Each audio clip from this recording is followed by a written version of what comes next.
여러분, 신앙을 왜 공부해야 되는가라는 질문을 던지는 분들이 굉장히 많이 계십니다. 솔직히 말해서 우리가 오늘을 살아가면서 필요한 모든 지식, 그것은 성경에 있을까요? 아니면 네이버나 구글 신에게 있을까요? 사실 많은 분들이 오늘에 필요한 지식을 얻기 위해서는 이 다른 검색 사이트를 이용하는 것이 훨씬 빠르다라고 생각을 합니다. 신앙생활 복잡하게 공부하지 말고 그냥 예수 믿는다고 내가 말했고 그러면 천국 갈 수 있는 것 아니냐. 그러니까 이후에는 좀 더 우리가 편하게 그냥 믿으면 안 됩니까? 라는 질문을 우리가 하게 되죠. 그러나 우리만 한 것이 아니라 이미 초대교회에도 바울에게 그런 질문을 하신 분들이 많았던 것입니다. 그러면서 세기를 거쳐오면서 18세기의 교회를 굉장히 어지럽혔던 그런 이단이 하나 있었는데요. 산데마니안주의라는 것입니다.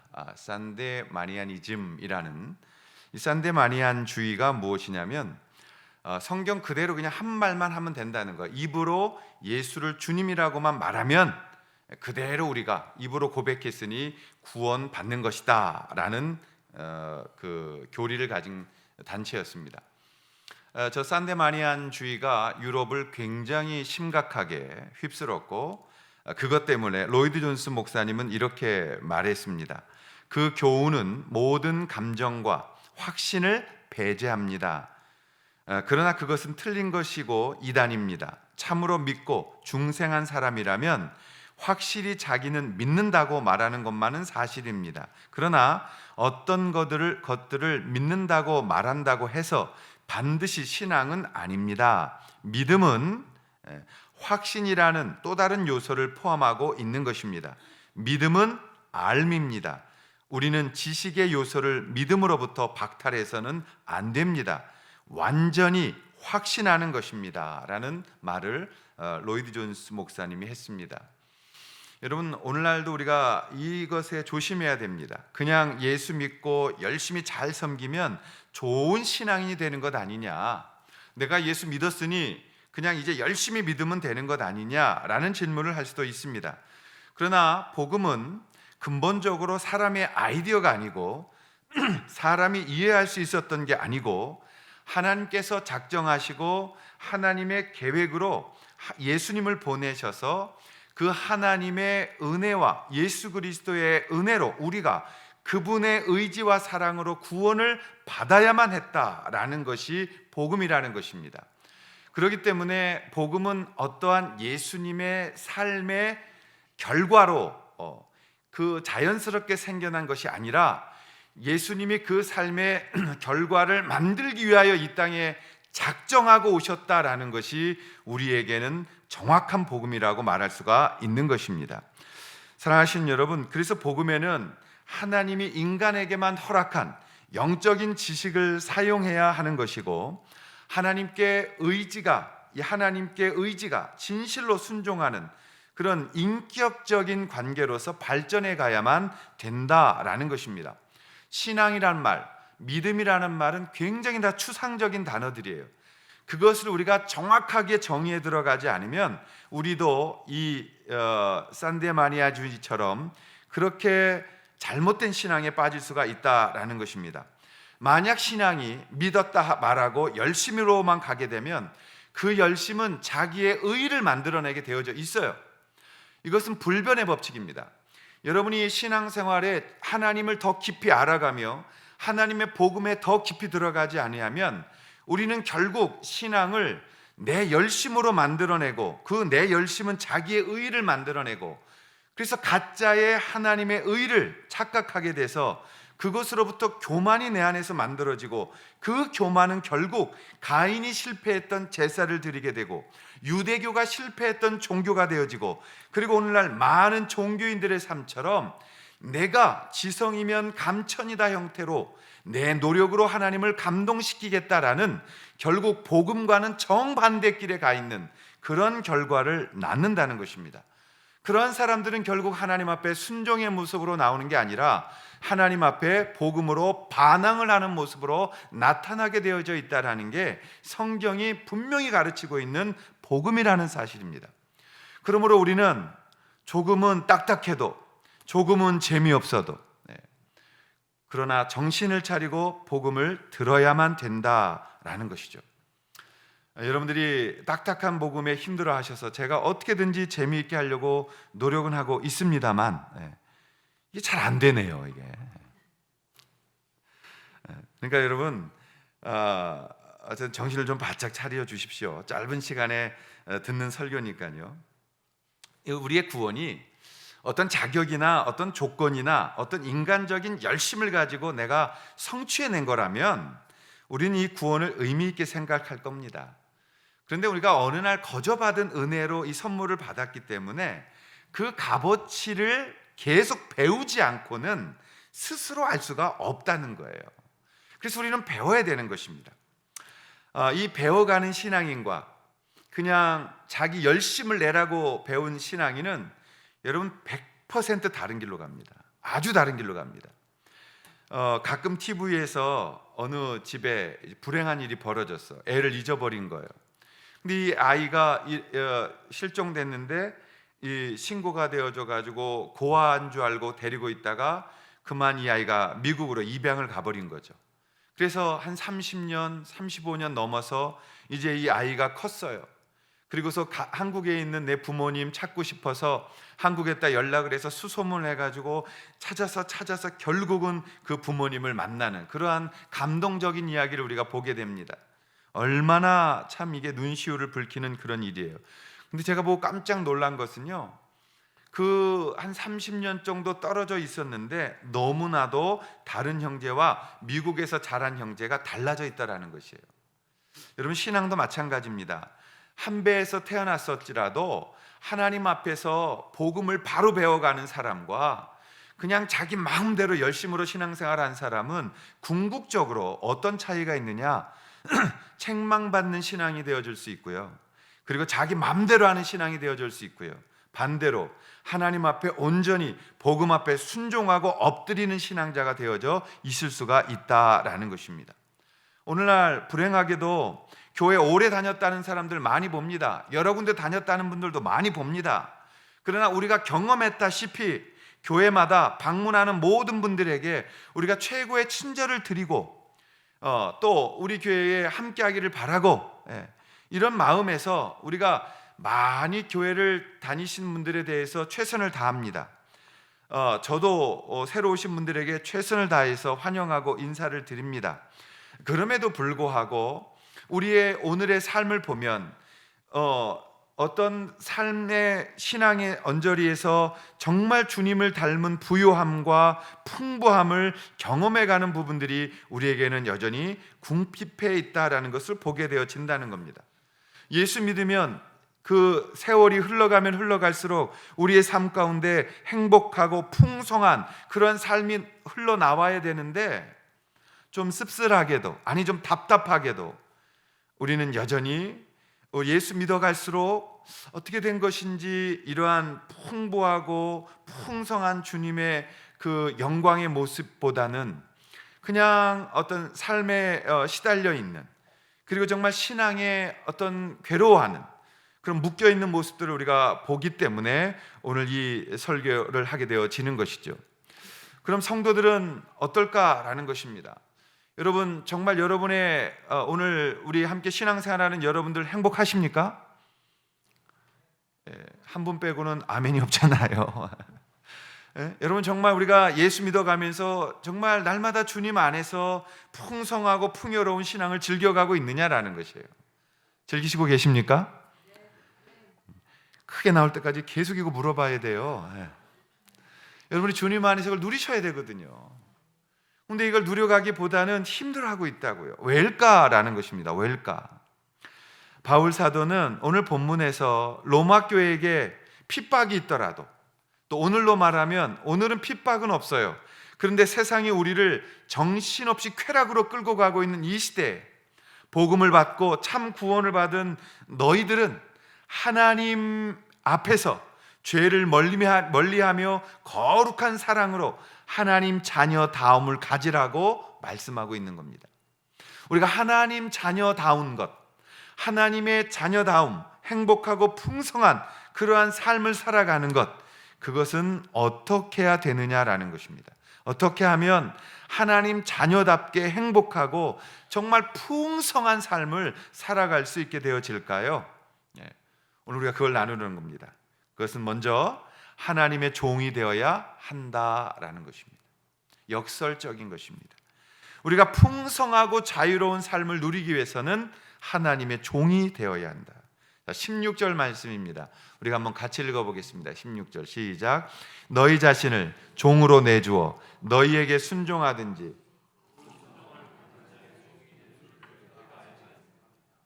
혹은 죄의 종으로 사망에 이르고 혹은 순종의 종으로 의에 이르느니라.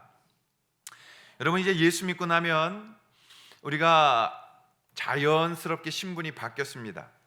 우리가 죄인이었던 것을 찾아가기 위해서 이 바울은 그 족보를 아담으로 우리를 데려갔죠. 아담이 실패했다. 그 아담 때문에 우리가 죄를 전가받았다라고는 말하지만 사실은 이 말입니다. 당신이 아담이었다면 더 빨리 실패했을 거다라는 거예요. 아담이 실패했다는 건 온 인류가 실패할 수밖에 없었다라는 것입니다. 왜냐하면 아담만큼이나 좋은 환경이 없었거든요. 아담만큼이나 죄 안 지을 환경이 없었거든요. 그러니까 우리 같으면 더 쉽게 죄를 지었을 것이다 라고 말하고 있는 것이죠. 그리고 우리의 구원을 확인하기 위해서 바울은 우리를 예수 그리스도께로 데리고 간 것입니다. 그래서 죄의 조상이 되었던 아담과 의의 조상이 되어졌던 예수 그리스도를 통하여 복음과 죄의 차이점을 만들어내는 거죠. 죄는 인간이 선택하여 스스로 망한 것입니다. 자기의 의의 길을 걸어간 것이에요. 그러나 의는 예수 그리스도께서 작정하시고 하나님 아버지의 계획하심을 따라 마음을 먹으시고 오셔서 그 일에 순종하신 그 결과로 만들어진 하나님의 영광이며 하나님의 계획이었다라고 말하는 것입니다. 그래서 이 복음이란 하나님의 계획이기 때문에 기쁜 소식이 되어지는 겁니다. 여러분, 우리 보고 열심을 내서 구원받으라고 하면 그건 좋은 소식이 아닌 겁니다. 다시 절망의 소식이 되어지는 것입니다. 그러나 예수님께서 그 하나님 아버지에게 순종하신 그 사랑의 결단, 그 행위가 그것이 바로 우리에게 복음이 되어졌다라는 겁니다. 그래서 이제는 우리가 그분 안에 속한 것이 되었다. 바울은 그 속한 것을 뭐라고 표현했느냐 하면 오늘 이 6장에는 종이라고 표현하고 있는 거예요. 다른 데는 가족, 자녀 여러 가지로 표현합니다. 요한복음에서는 몸이다 또는 가지다, 그분 안에 감게 있다 여러 가지로 표현했는데 바울은 지금 그 무엇을 종이라는 단어를 써서 표현하고 있습니다. 왜 그랬냐면 19절에 그 이유를 말하고 있죠. 너의 육신이 연약함으로 내가 사람의 예대로 말하노니 전에 너희가 너희 지체를 부정과 불법에 내주어 불법에 이른 것 같이 이제는 너희 지체를 의에게 종으로 내주어 거룩함에 이르라. 너희 육신이 연약함으로 내가 사람의 예대로 말한다. 이 말은 바울이 복잡한 설명을 너희들이 못 알아들으니까, 영적인 말을 너희들이 못 알아들으니까 그냥 쉽게 너희들이 이해하도록 사람의 예를 들어서 내가 설명하고 있다라는 것이에요. 사람의 예대로 설명하면서 그 당시에 가장 좋았던 예가 뭐냐면 노예제도라, 이 말, 노예제도. 그 로마 시내에 가장 많이 확실하게 그들이 눈으로 보면서 이해할 수 있었던 것이 노예제도였다는 것입니다. 그럼 여러분, 노예제도 하면 우리는 부정적으로 생각합니다. 그러나 노예제도는 바울이 설명할 때에 부정적인 면도 있었지만요, 사실은 이 노예제도는 부정적인 면만 있었던 게 아니에요. 지금 예수님이 말하고 있는 이 노예라는 단어는, 이 바울이 말한 성경 안에 노예라는 것은 둘로스라는 단어입니다.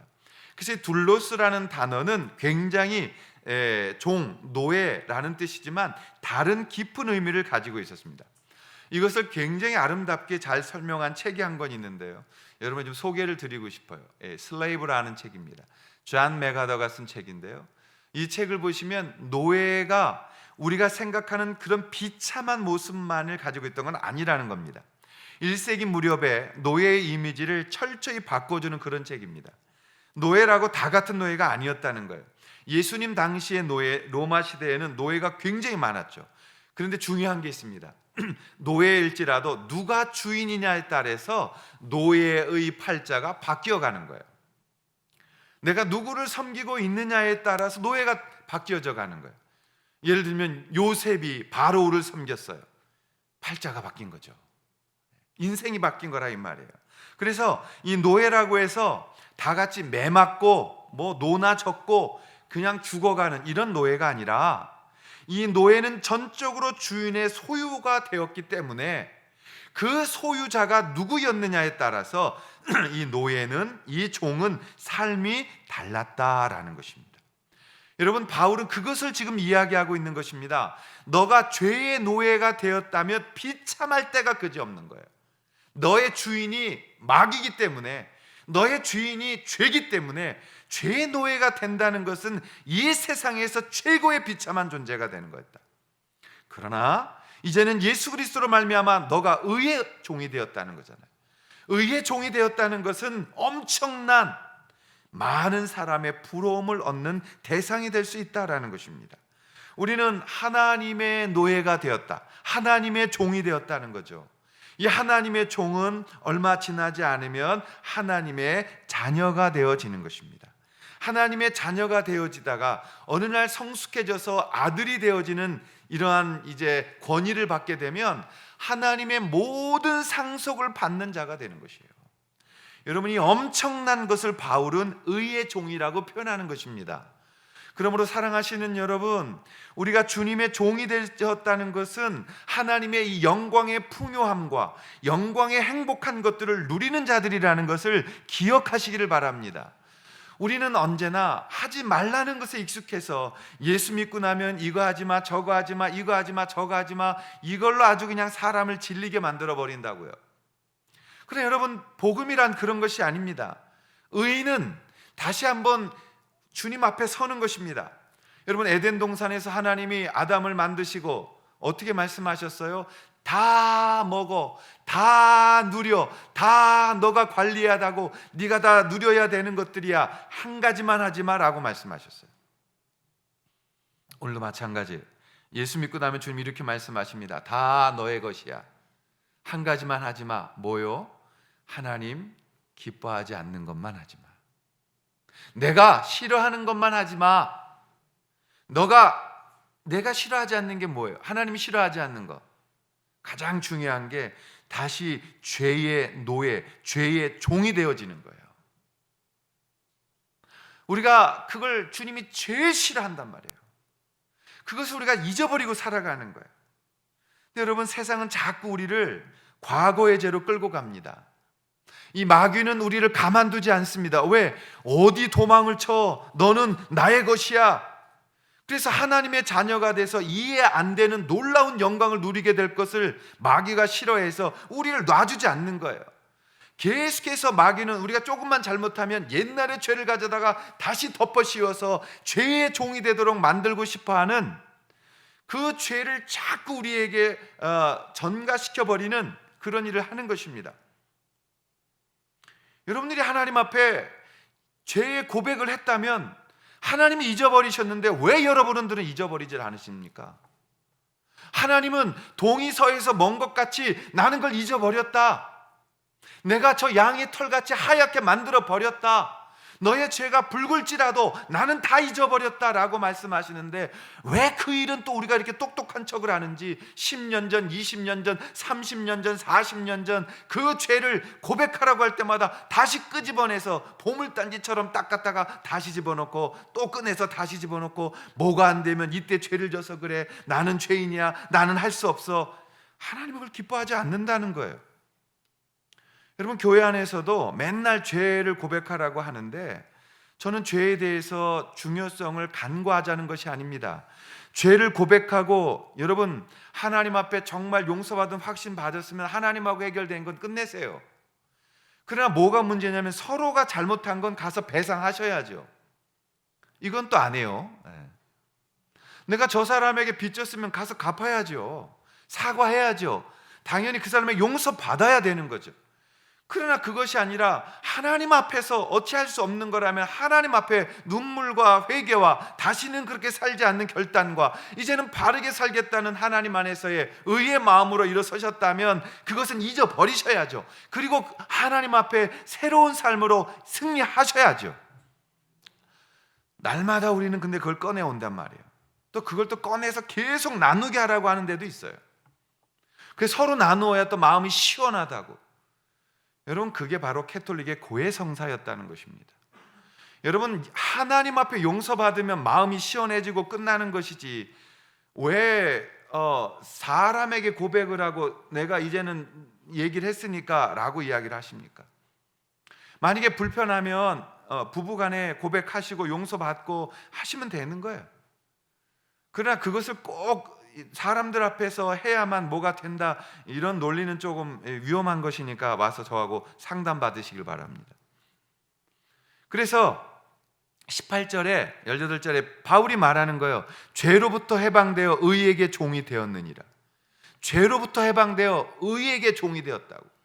이 사실을 여러분 절대 잊어버리지 마십시오.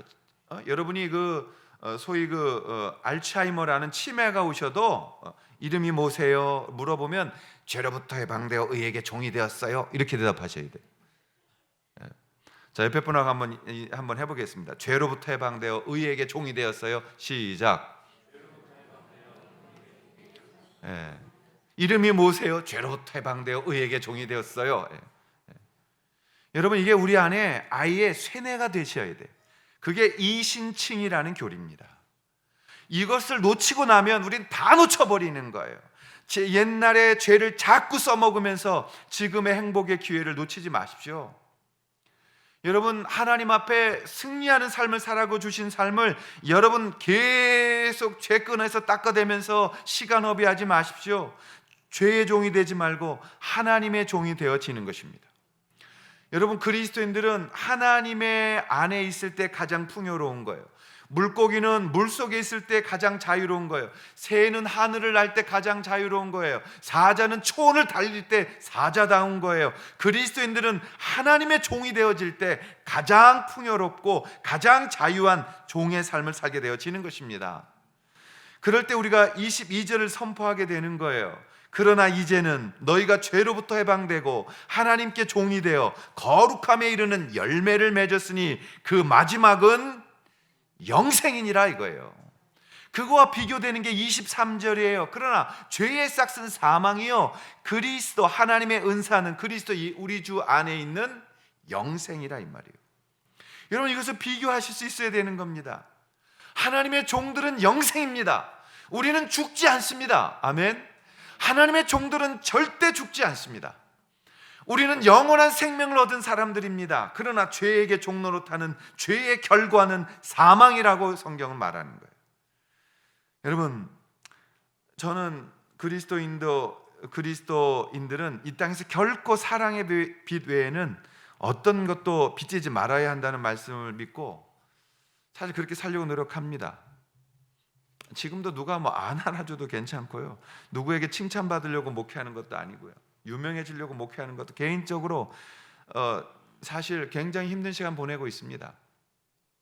그러나 이 말씀을 드리는 것은 그 힘든 것을 가지고 어떤 나의 의로 삼지 않으려고 몸부림치고 있다는 것을 여러분과 나누려고 하는 것입니다. 쉽지 않은 시간을 보냅니다. 정말 힘들 땐 잠이 안 와요. 밥맛도 없어요. 밥도 잘 안 넘어가요. 근데 여러분, 그러니까 절절로 살도 좀 빠지더라고요. 그러나 절대로 인간에게 찾아다니면서 죄의 종로로 타지는 않습니다. 절대로 하나님 앞에서 나는 하나님의 풍요로운 하나님 안에서 있는 아들이지 어떤 인간적인 방법에 의해서 이 목회 현장을 그렇게 바꾸고 싶지는 않은 생각을 끝까지 갖고 싶은 거죠. 여러분, 그리스도 예수를 믿는 여러분들이 이 땅에 대해서 당당하게 사셔야만 하나님의 영광으로 바라볼 수가 있는 거예요. 당당하시길 바랍니다. 예수께서 세상을 이겼고 그 이긴 세상을 우리 가운데 주셨다면 우리도 이기게 되는 줄 믿습니다. 그렇기 때문에 우리가 이런 비전을 감히, 상황은 안 되지만 선포하며 나갈 수 있는 거예요. 우리 교회의 비전이 왜 생겼어요? 개척교회 시작하는 분들이나 아니면 개척해서 작은 교회, 의미 있는 목회하려고 하는 분들 보면 다 힘들어해요. 누군가 도울 수 있는 분들에게는 그분들이 도울 수 있는 거예요. 제가 참 건강한 목사님들 돕고 싶고 또 건강한 그분들 하고 싶어서 이 일을 했는데 어렵잖아요. 지금도 사실은 현실적으로는 지금 돕고 있는 분들이 선교사님들과 극소수죠. 근데 여러분, 그렇게 어려워도 말을 안 하고 침묵하고 있을 때 하나님이 저를 도우시더라고요. 근데 그 뒷말이 더 중요한 거예요. 하나님이 저를 도우시는데 누구를 통해서 도우시냐면 사람을 통해서 도우시더라, 이 말이에요. 제가 배운 것은 그것입니다. 내가 사람에게 내 아쉬운 걸 얘기 안 하고, 내가 사람에게 손 안 벌리고, 내가 사람에게 어떤 어려움 얘기 안 했는데 하나님께서 그걸 들으시고 도우시는데 누굴 통해서 도우시느냐? 사람을 통해서 도우시더라, 이 말이에요. 그래서 배운 게 그겁니다. 내가 어려울 때 하나님 앞에 기도하지만 하나님은 당신이 사람을 통해 일하신다. 까마귀가 물어다 줬다니까 진짜 이 동네 까치가 다니다가 돈 봉투 물어주고 갑니까? 아니요. 우리가 비유로 말하는 거잖아요. 지나가던 분이 갑자기 와서 헌금하고 가시고, 지나가던 분이 와서 우리를 도우시고, 지나가던 분들이 우리를 위해 기도하시고. 여러분, 하나님의 일은 사람을 통해서 하는 거잖아요. 그렇다면 결국 우리가 하나님의 종들이라고 불리우는 우리가 하나님의 사람들을 도와야 된다라는 결론이 나오는 것이죠. 여러분, 우리가 하나님 앞에서 이 일을 해야 되는 거예요. 느헤미야에 보면, 느헤미야 5장에 보시면요, 느헤미야가 자기의 전 재산으로 이스라엘 성벽 쌓는 데 드립니다. 자기의 개인 돈으로 총독의 녹을 받지 않았어요. 자기의 그 재산을 가져다가 성벽 쌓는 일에 다 드렸다는 거예요. 그리고 나서 다시 페르시아에 갔다가 돌아왔어요. 13장에 보면 성전에 레위 사람들이 없어요. 왜 없어요? 성전에서 일해야 될 레위 사람들이 다 밖에 나가서 밭일하고 있어요. 왜 그랬습니까?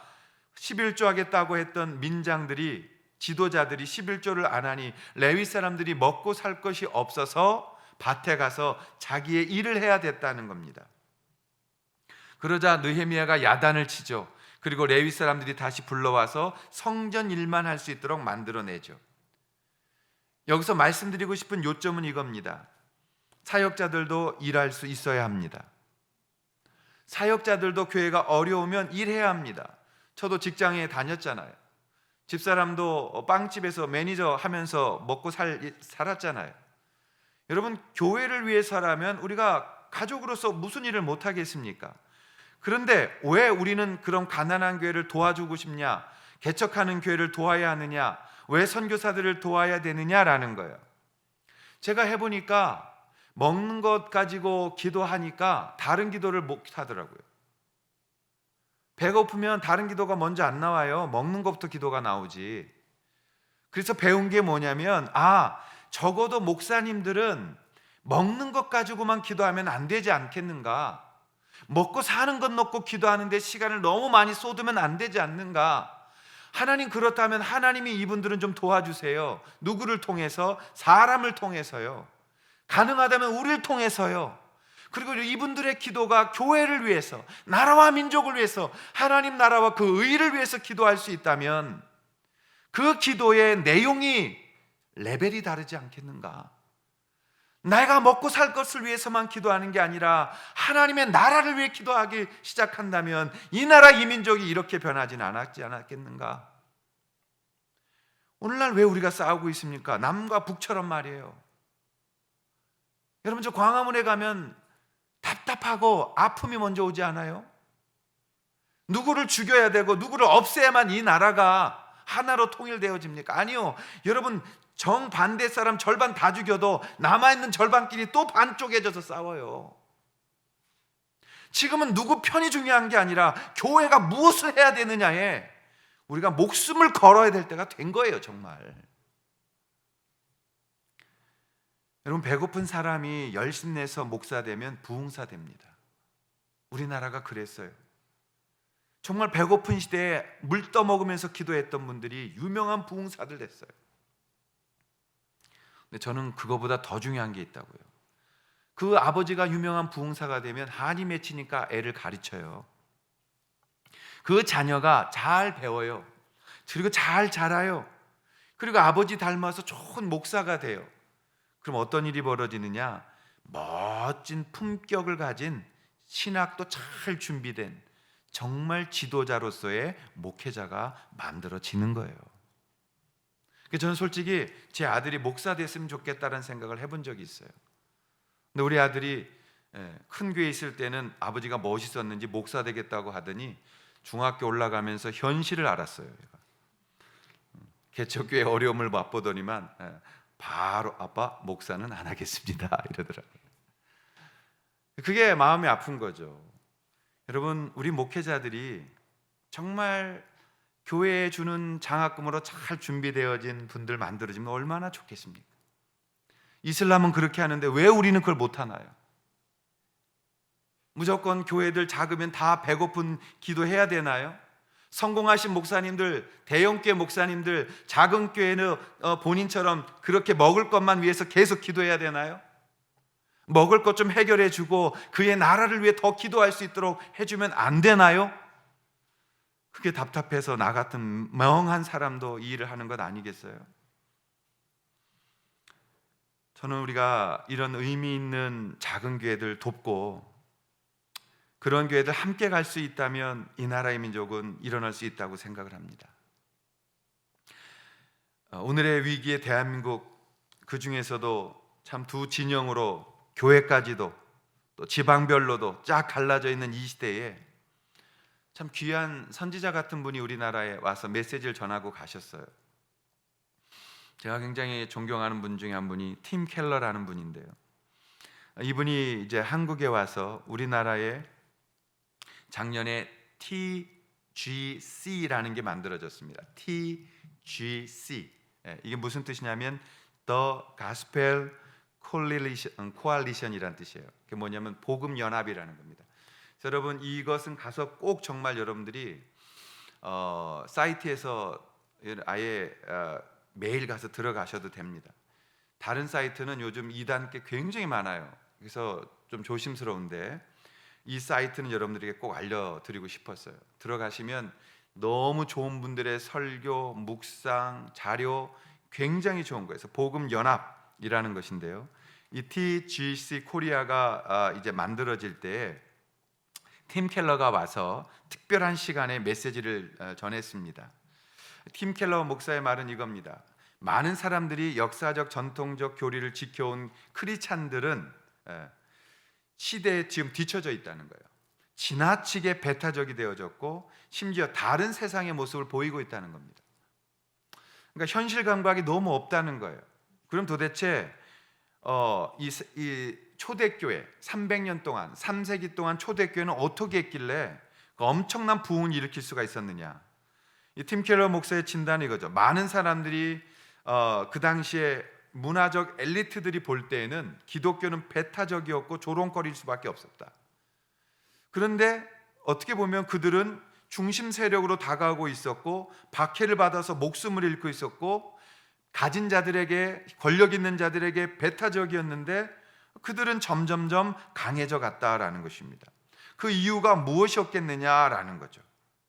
그래서 1세기부터 3세기를 보면서 이러한 이야기를 합니다. 그리스도인들이 되기 위해서 많은 대가 지불을 했어요. 여러분, 그 300년 동안 엄청난 핍박 시대에는 예수 믿는다는 것이 지금의 무슬림들이 예수 믿는 것만큼이나 어려웠던 시대 아니겠어요? 가족을 버려야 됐고 공동체에서 추방당해야 됐고 정말 죽임까지 당하는 그런 순교들이 일어나는 그 현장에서 그들은 왜 그 값비싼 대가를 치르면서도 예수 믿는 사람들이 되어져 갔는가라는 것을 오늘 우리가 돌아보아야 될 필요가 있다는 겁니다. 그런데도 폭발적인 성장이 일어난 이유가 무엇인가? 3가지 이유를 꼽았는데요. 그것이 정말 오늘 우리나라에 너무너무 필요한 겁니다. 그래서 나누려고 하는 거예요. 첫째, 기독교인들은 타인에게 거부감과 호감을 동시에 주는 사회 변혁의 사명을 가지고 있었다라는 겁니다. 기독교인들은 타인들에게 거부감과 호감을 동시에 주는 사회 변혁의 사명을 가지고 있었다라는 거예요.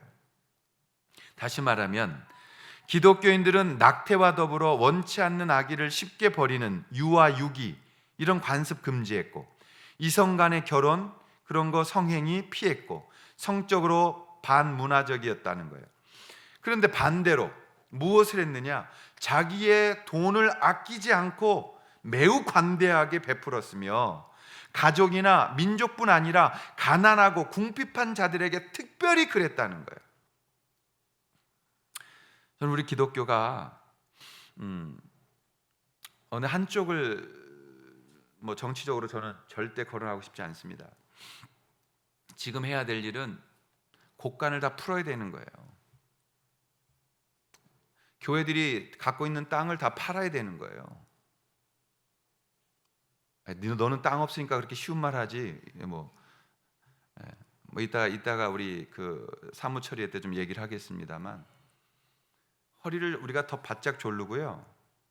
정말 사회에 세금으로 가닌 우리 기독교가 만드는 특별 헌금으로 구제 사역을 해야 합니다. 우리 기독교가 그런 거 하지 않으면 사회 기독교 인구가 전체 광화문에 몰려가도 사회는 우리에게 감동 먹지 않습니다. 기독교가 배불러 있는 종교라고 느껴지는 한 절대 그들은 기독교의 옹호자들이 되지 않습니다. 기독교 공동체가 다민족으로 구성되어 있었다라는 것도 독특한 겁니다.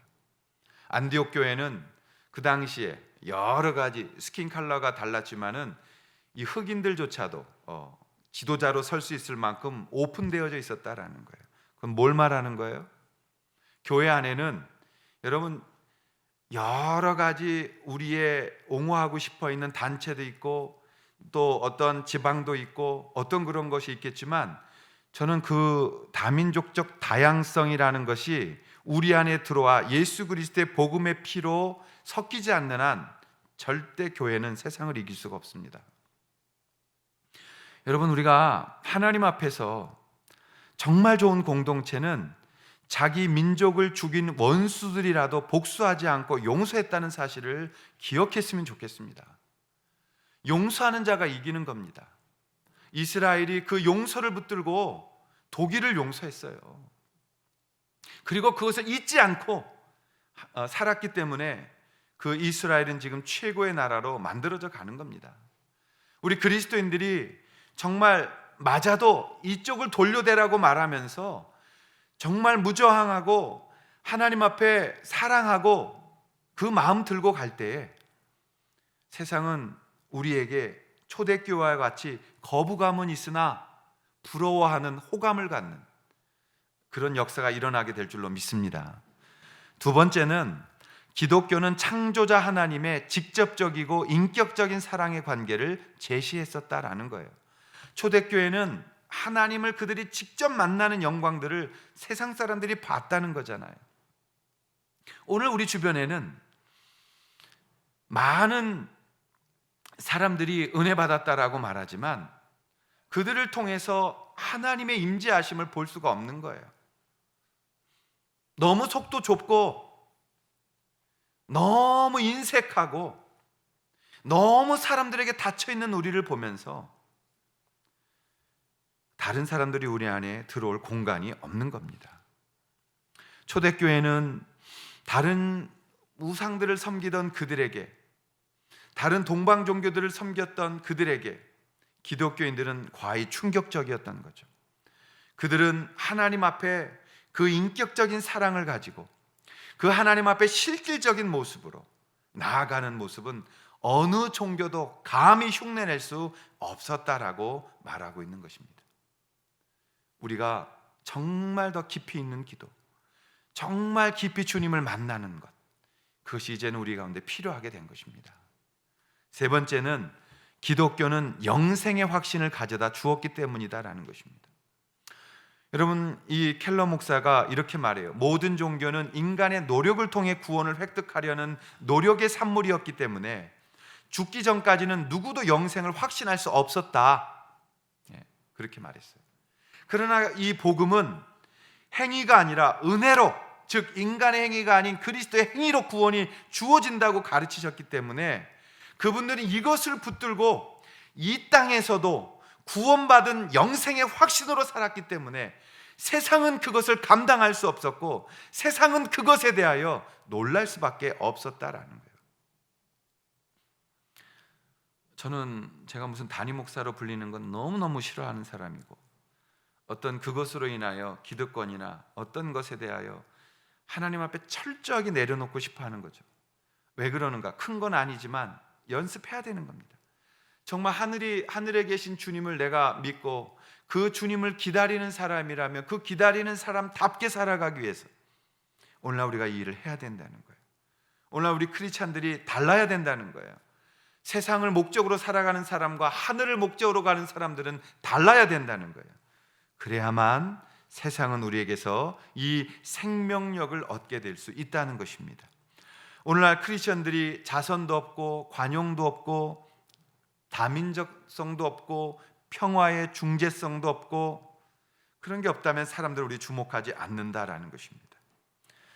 여러분, 우리가 이 하나님과의 진실한 관계 그리고 영생의 확신을 가진 그 분명한 구원의 확신, 그것 때문에 오른뺨을 맞으면 왼쪽을 돌려댈 수 있는 것이고 그것 때문에 오리를 가자면 십리를 가주는 것이고 그것 때문에 속옷을 달라면 겉옷도 주는 것이고 그것 때문에 하나님 앞에서 우리가 참을 수 있는 것이고 그것 때문에 여유를 갖는 것이 그리스도인이라는 것입니다. 그것이 없다면 여러분들은 지금도 죄의 종의 삶을 사는 것이에요. 여러분의 자존심이 깨지지 않고 여러분의 의가 살아서 팔팔 끓어오르고 있다면 여러분은 잘못 신앙생활을 하고 있는 것입니다. 여러분은 분명히 육신적 그리스도인의 삶을 살아가고 있는 것입니다. 그것에 대해서는 엄중한 경고를 할 수밖에 없는 것이에요. 그러나 우리 안에 이 마음으로 주를 사랑하여 내가 주의 귀한 종이 되길 원한다면 그분 앞에 순종하고 그분의 사랑으로 풍성한 주의 삶을 누리기를 원하여 나를 내려놓고 주님 앞에 엎드릴 수 있다면 여러분들은 거룩한 그리고 풍성한 주님의 종이 되어지는 것입니다.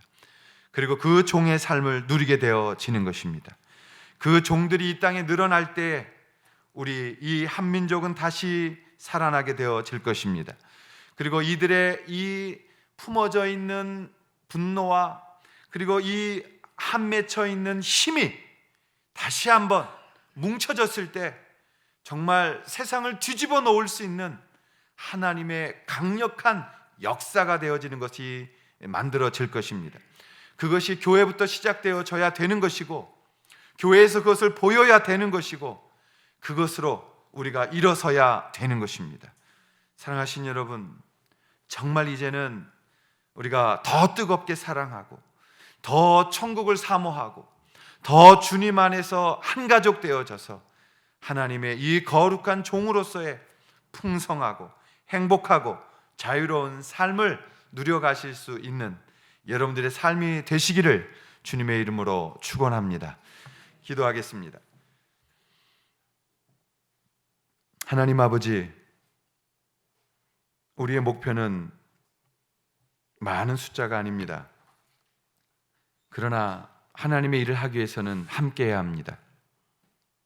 서로 안아야 되고 참아야 하고 용납해야 되고 끌어안아 주어야 되어야 합니다. 하나님 아버지, 이 시대에 내 생각, 내 고집, 참 이거 꺾이지 않는 시대 우리가 살아갑니다. 그것 때문에 하나님을 좋아하는 게 아니라 하나님이 가진 것을 좋아합니다. 그것 때문에 하나님께 영광이 아니라 내가 조금 다른 사람보다 나으면 교만하고 내가 조금 더 배웠으면 그것으로 자랑하고 내가 조금 더 무엇인가 행하면 그것이 우리의 의가 되어지는 시대에 살아갑니다. 그것이 받아들여지지 않으면 공동체라는 것 자체도 무의미하게 생각되어지는 시대에 살아갑니다. 바로 이 부분을 우리가 회개해야 합니다. 하나님 아버지, 교회가 교회 되어지는 것이 무엇인지를 고민하게 하여 주시옵소서. 하나님 아버지, 이 시대에 우리가 눈물로 가슴을 치며 울어야 되는 것이 무엇인지를 보게 하여 주시옵소서. 하나님 아버지, 이 시대에도 정말 사랑하시는 선교사들이 피 흘려서 세우신 이 나라 이 민족, 사랑받아서 이렇게 성장하게 된 놀라운 이 나라 이 민족, 서로 아버지 하나님 반목하고 욕하고 서로 죽어야 된다고 말아야 되는 이 시대까지 와 있는 것을 보면서 우리가 하나님 무엇을 해야 합니까? 하나님 울어야 하고 아파야 하고 참 어찌해야 될지 몰라 하나님께 엎드릴 수밖에 없는 이 시대 속에서 하나님, 누군가 하나님 앞에 해야 한다면 우리가 먼저 기도할 수 있도록 도와주시옵소서. 이 나라 이 민족이 공산주의에 넘어가지 않기를 위해서 우리가 기도합니다. 하나님, 그것을 원하는 자가 누가 있겠습니까? 하나님 아버지, 특별히 잘못된 사고와 아니란 사고가 있다면 바로잡아 주시고, 하나님 아버지, 그것 때문에 괴로워하는 분들이 있다면 하나님 대화할 수 있도록 도와주시고, 하나님 아버지, 그것으로 인하여 지도자가 하나님 아버지 잘못 생각하고 있다면 주께서 바꿔주시고, 야당을 야당답게 만들어 주시고, 또 기독교의 대안이 하나님의 말씀 앞에서 나오는 대안이 있게 하여 주시고, 우리가 다 같이 정신을 잃어버린 사람처럼 살아가지 않도록 이 나라 이 민족이 바쁘지 않게 하시고 멈추게 하시고 자신들을 돌아보도록 인도하여 주시옵소서. 하나님, 특별히 지도자들에게 지혜를 주시고 특별히 교회 지도자들에게 지혜를 주셔서 하나님, 우리가 함께 금식하며 하나님 앞에 나아가 베옷을 찢고 눈물로 울어가는 시간들이 있도록 역사하여 주시옵소서. 하나님, 우리의 다음 세대에 부끄럽지 않은 그런 나라 물려주어야 하고, 그리고 정말 부끄럽지 않은 우리의 인생 되어져야 하기에 주님, 이 시간에 기도하오니 우리의 기도를 응답하여 주시옵소서. 우리의 생각, 우리의 이즘, 우리의 어떤 주의가 그리스도의 복음을 더 넘지 않도록 도우시고, 그 복음 앞에 순종하는 자들이 계속돼서 나올 수 있도록 역사하여 주시옵소서. 예수님의 이름으로 기도하옵나이다. 아멘. 이제는 우리를 죄의 노예에서 의의 사람으로 만들기 위해 십자가에 죽으신 예수 그리스도의 은혜와 그 아들을 이 땅에 보내시기로 작정하고 보내셔서 그 사명을 감당케 하신 하나님 아버지의 크신 사랑하심과, 그리고 지금도 그 예수 그리스도의 십자가의 은혜를 우리 가운데 적용시키시며 이기도록 함께 하시는 성령님의 교통하심이 오늘 하나님 앞에 결단하며 기도하고 하나님 앞에 그렇게 살아가기를 소원하며 새해를 기다리는 사랑하는 모든 성도들, 가정들, 그리고 이 땅, 이 민족 위에 영원토록 그 성부와 성자와 성령의 역사가 함께 하시기를 간절히 축원하옵나이다.